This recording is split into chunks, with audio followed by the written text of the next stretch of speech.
Hey, what's up, y'all? It's your boy, Iceman and Bob. I haven't done one of these Let's Talk videos in a moment. I wanted to actually connect with you all and do just that. I hope everyone is doing well. I know there's a lot of craziness in the world, but at the same time, we also can create that space for peace. And that's why I'm here. I know that right now, currently, you have your Amazon Prime sales and all these stores are running sales. So hopefully you're catching good deals with TVs. It depends on the store, depends on the place where you plan on buying a TV. I do see some good deals. Some deals look exactly the same as they always have been. They have been on sale. Just be on the lookout between now and the coming months. You may catch a break on a particular television that you're looking for, or any item at that. What I want to talk to you all about, besides what I just mentioned, is the big subject, the big elephant in the room is which TV is better. Now, let's be real, people, okay? When you buy a TV, no one, unless you are putting this out on the internet, okay, you're posting videos, you're going into the forums or what have you, bragging or commenting or talking about what you purchased, no one knows what TV you have. All right, outside of maybe your family, your friends, neighbors, anyone that may be privy to watch or view your television, but no one's gonna know what TV you have. It's not like if you go out and you buy last year's models and you wanted this year's models, no one's going to put you down for that. Last year models are still excellent. I highly recommend all of them. I don't care if it's LG, I don't care if it's Sony, I don't care if it's Samsung, and it doesn't matter which TV you have. I've been saying this for a long time. I know other people say this, but then we get into this spec touting, and it's just like the same thing with cars. My car has more horsepower than yours. Mine does a figure eight better than yours, and mine can pull these G's, and mine has better braking performance, and da da da da da. Okay, then people throw in, well, mine costs more than yours. Well, my wheels are better than yours. Okay, everything has a use case. So it's not that it's necessarily better, it just is better maybe in a particular aspect or certain aspects, but it doesn't mean that it's overall better. For instance, there's some vehicles that are very slow, and I know I'm talking about cars, but I'm making this analogy and referencing this to TVs, okay? There are some vehicles that are slow. However, they give you that feel. You have, like, for instance, you could have a Mazda Miata, all right, convertible. You got that small car, go-kart, Mario Kart, fun feeling, fun factor that you get from that, or even like a Lotus. And then you can have your muscle cars, and you can have your luxury vehicles. And you see where I'm going. And it's not that any one of them are better. It's just depending on the use case. So I just want to connect with you all and talk with you all. And I don't want you all getting so caught up in the toxicity of, oh, this TV is better. I have to have the best TV in this category. According to the reviewers and all the publications, this TV says that it is better than every other TV. Even if you have that quote unquote TV, there will be something about it that sucks, okay? And again, if you are happy with that particular TV that may be the award-winning one, it doesn't mean that it is a bad TV or a good TV. It just depends on the use case. Because for you or for me or for anyone else, it may work, but then for a lot of other people, it may not. Again, it just depends on use case. I know a lot of people talk about build quality and things of that nature. I do understand build quality. I always highly recommend, I don't care if you buy Sony, I don't care what you get, always get a warranty. Get an extended warranty, especially if you plan on keeping a purchase for a long time. Some of you have different use cases. Again, some of you buy TVs, you change them out yearly, every 2 years, however many years you decide to do it. Some of you buy and you let them ride for 5, 10 plus years. I don't care if it's Sony or not. All right. Now, I know Sony TVs, we don't talk about this enough. And I have 2 Sony TVs. I bought nothing but Sony TVs. I just currently have 2 in my possession, but I have tons of Sony products. I invest a lot in Sony. Even though I have a S95B Samsung behind me, I invest a lot in Sony. Still, and I'm not saying I've had any issues, but I've seen issues in the past with Sony. Okay, they're one of the least likely brands to have issues in terms of functionality or in that build quality aspect, but they are not flawless. Okay. And I just want people to remember this. Just because you buy a Sony doesn't mean you're 100% guaranteed to avoid any type of build quality or any issues. All right. I know some are more prone than others. Let's bring up the elephant in the room since I mentioned Samsung. I know people talk a lot about Samsung, but then at the same time, I know many people that have Samsung TVs for years, have not had issues with them. I've visited their homes. I know these people, friends, family. They have not had a single issue. Okay, knock on wood, I have not had a single issue with my S95B. I know other people that have bought the S95B, their screen was bent, they had to return it, swap it out 2, 3, 4, 5, 6, 7 times. I get it. The same thing, though, goes with LG. All right, and people don't, I know we're just jumping all on these TVs, and I feel like we're just being too critical with which one is better, and we're being hyper analytical with everything. And I get it. It's a lot of money. You want to know what you can expect. You want things to last. They should last. It should be the case of all of these brands. But this also goes for a lot of products too. And I'm just saying this because I know there are a lot of high-end cars. Okay, for instance, you can go buy a Tesla, spend 60, 80, 120. I know people with Tesla Plaids. Okay, those are the models, that have over 1,000 horsepower and they can run a quarter mile, at least the car. The Model S, it runs it in just over 9 seconds, around 150 miles an hour. And then you have the Model X SUV, runs it under 10 seconds. I mean, you have all this performance. You pay 120 something thousand, but then you have fit and finish issues and trims and there's a lot of other things, and even some of the lower models, yet you spent the Bitcoins. So I'm just bringing this up, and it's not just Tesla now. Don't let me start going on Mercedes. I know a lot about cars. Okay, I'm an auto enthusiast as well. So the point that I'm just trying to make is that don't get caught up into just because it's Sony it's automatically better, or just because it's one particular brand is automatically better. You might even go for Hisense. For instance, a lot of people are sleeping on the new Hisense OLED. And it's offering you the 4 HDMI 2.1 ports and a lot of features. Yes, it's Hisense. Yes, it's Hisense processing, but it's giving you a lot of bang for the buck. And it is financially reasonable, okay, especially in this climate right now. But a lot of people may not mention that because, oh, I got a Hisense, and you can't brag about it. You can't say, I have my Sony. You know how people feel about Sony. Okay, and like I said, I got all these TVs in my home currently, so I'm not biased to anyone. I have LG, Sony, and Samsung in my house currently. And I've owned all these other brands, TCL and Vizio and Hisense and Westinghouse, Insignia. I don't know, a bunch of brands I don't even remember. I've had Panasonic. I've had all these brands, y'all. I'm just saying this because there is no such thing as one TV is better. And it's all personal preference and use case. You may be 100%, I got to have the image quality and the accuracy, and I'm all about playing low bitrate content, and I need my older content to be upscaled. I have a huge collection of DVDs, and they're all lower. They're not Blu-rays, lower quality and all that. Buy a Sony. What are you looking at Samsung for? What are you looking at LG for?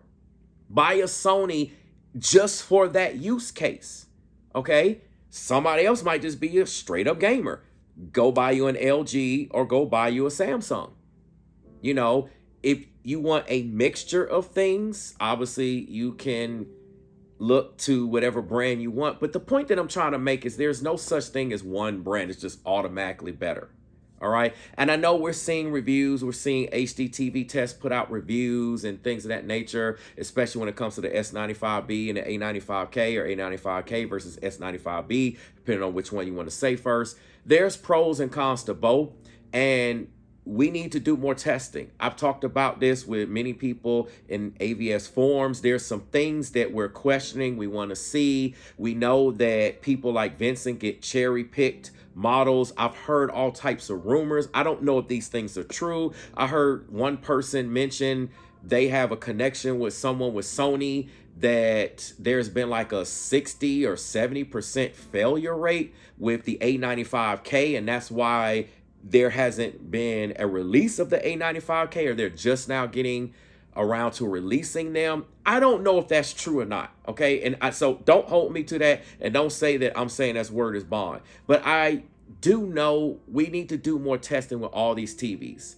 And just as we tore apart the S95B, people have literally tore this TV apart limb by limb and exposed and revealed every single flaw and every single issue that there could possibly be. I want to see that with the Sony A95K, because me owning Sony TVs, I love them as well, but I do know there are some flaws. And you may not consider them flaws, but they are flaws. You may say, oh, that's not a big deal because you're getting your pristine image quality and motion. I get it, upscaling. I get it. But there are still some flaws and issues. And a lot of you do vocalize that. I just want you to know that just because a review says that one is better does not necessarily mean it's the best TV for you. Okay, the best TV for you might not even be any of these brands. Like I said, it could be a Hisense, or it could be another, it could be a mini LED or LCD or whatever it is that you're into. It may not even be an OLED. It could be a particular size that you need. There's so many factors, y'all. So many factors. So I really am just doing my part. I want us to get off of this, my TV's better than yours. Like, really, this is so immature. I guess we still back in, in kindergarten and grade school. I guess y'all go to school with my son or something, right? I'm just saying, y'all, all these TVs are absolutely amazing. I personally have said this many times. I'm going to say it again. I love them all. If you got an A80J, I'm in heaven. I'm coming over to your house. I'm coming over to your job, wherever you have the TV. I want to watch content and game on your TV. If you have an A90J, sign me up. I'm there. Okay, if you have some of the newer models of Sony are actually impressing me more than the higher end. I've actually been disappointed by, the X95K minus perhaps the 85-inch size. Those seem to be okay, but all the other smaller sizes, I'm disappointed by what I've been seeing. The backlight master drive could have been completely game changing. And again, I'm not talking about that larger size like 85, but it's just kind of been a disappointment to me on the higher end TVs. And I'm even kind of seeing that with the A95K, even though I like what I see. And I've heard many of you mention this, I expected more. I expected with the heat sink or Sony to be able to push it harder, just like they pushed the A90J. I love the A90J because Sony really pushed the A90J. Y'all tell me if I'm wrong about that. Sony was pushing that TV hard. And I wanted to see them do that with the A95K. I understand there's reasons. There's a lot of stuff going on. This is why we need to get these in our hands and fully test it. But the point that I'm trying to make, y'all, I know I'm talking about a lot and I'm saying this for a reason. Just because you go spend $4,000 and get you a 65-inch A95K does not mean that you're automatically having the best TV in every single aspect. Maybe in some, maybe even in most, but not every single aspect. Okay, and as we clearly seen, even with Vincent's review and a couple of other reviews, there's some things that the S95B does better. Okay, and then same thing, there's some things that LG does better. And the list goes on and on and on. And then you can even throw in budget. And now the S95B just dropping more and more. What is it, Best Buy? I think you can get it for the 65-inch or something for like $2,400 because they give you a gift card, Best Buy gift card. Start thinking about that, $2,400 for a 65-inch S95B. That's cheaper than $2,500 for a C2 and significantly cheaper than $4,000. Just think about it. Think about that money. $1,600. Do you know with $1,600 what kind of sound system you can invest in? Do you know that you can buy you another high-end gaming monitor? You could buy another C1, a 65-inch, or another type of TV. I mean, just really think about what that money's going to. So yes, for $1,600, I don't care what the brand is, that TV better blow out whatever competing TV that it is going up against.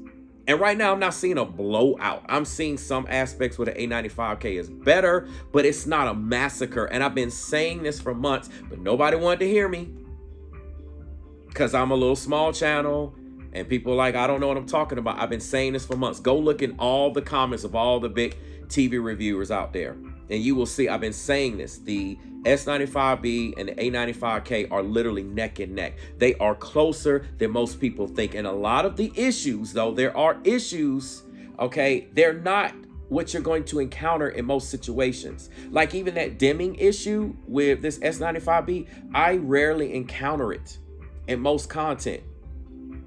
And all of my guests, I have many people over to my house. They don't complain about it like, hey, your TV's getting dim. As a matter of fact, I have to try to point these things out. Like I point these things out to my wife and stuff like that. My 5-year-old son actually understands these things. But the point that I'm making, hey, you got to train them up in the way they should go, and they won't depart far from it. The point that I'm making here is just that all TVs got issues. Sony TVs have their issues. Even these newer ones. Okay, it's been reviewed, but we want to gloss over it. Well, it's got the best processing. It's got Dolby Vision. It's got all of this. And we seem to get absent-minded and want to gloss over the issues. But then when it comes to Samsung, we want to murder this TV and throw it under the bus. When it comes to LG, we want to like, oh, you know. But when it comes to Sony, we want to have this prestige. And I get it. We're name toting. And nothing's wrong with it per se. But don't be jumping on everyone else like your TV's just the best thing and absolutely in every single way better, okay? Because certain people are sensitive to things, input lag, latency. I know people say for most people you won't notice, but some people notice. Like me, I actually notice the difference when I switch between these TVs and monitors. I can tell. And yes, you can get accustomed and adjusted to it, but who wants to keep adjusting like that? Why not just have the same input latency or within a certain range that you're used to so you don't have to keep yo-yoing and adjusting to it? I mean, it just depends. That's just me, but there's a lot of people out there like me. There's some people like y'all that will not give a flying flip and don't care anything about it. You don't care if the input latency was 300 milliseconds. You'll play in another mode. But the point that I'm just making is, what is the better TV? It is the TV that you decide to go with that works for you. Some people, too, purchase more than one of these TVs. So they have a TV for this and a TV for that. Maybe that's your situation. I just want us to get out of all of this bashing and my TV's better than yours. And I know a lot of people are making a decision to only buy one TV. I get it. But a lot of people can afford more than one TV. So I'm just saying, y'all, the best TV is the one that is right for you in your use case. So if you have any questions about that, or you would like to comment on anything that I said, feel free to drop this in the comment section. I just like to be real. Y'all can call this a rant. Y'all can call it whatever it is, but I like to connect with you all and talk. And there'll be more things going. Be on the lookout for some more gaming videos. I am a hardcore gamer. I have not spent enough time putting out my gaming content, gaming footage. So be on the lookout for that. All right, I want to get back to that and show you all more and not just comparisons here of the TV content and all of that. So let me know what you want to see. Let me know what you think. I thank you all for your time. Thank you for watching. Thank you for listening. If you haven't subscribed, I kindly ask that you do so. Feel free to share this video. I'm just connecting with you again. The best TV. What is the better TV? It is the one that works for you, your situation, your budget, and your use case. So on that note, I'm getting out of here. I'm sending you much love. Thank you for your time. Thank you for your energy. I really hope this helps. If you need any guidance picking out a TV, if you're torn between sets, I know a lot. I'm going to help you save the money, get you what you want, make sure you're happy, et cetera, et cetera. So feel free to ask me. There's also wonderful people, subscribers that I have here that will also comment and help you out. So that's what I'm here for. All right. So on that note, y'all, I'm getting out of here. And as I always say, until I stream again.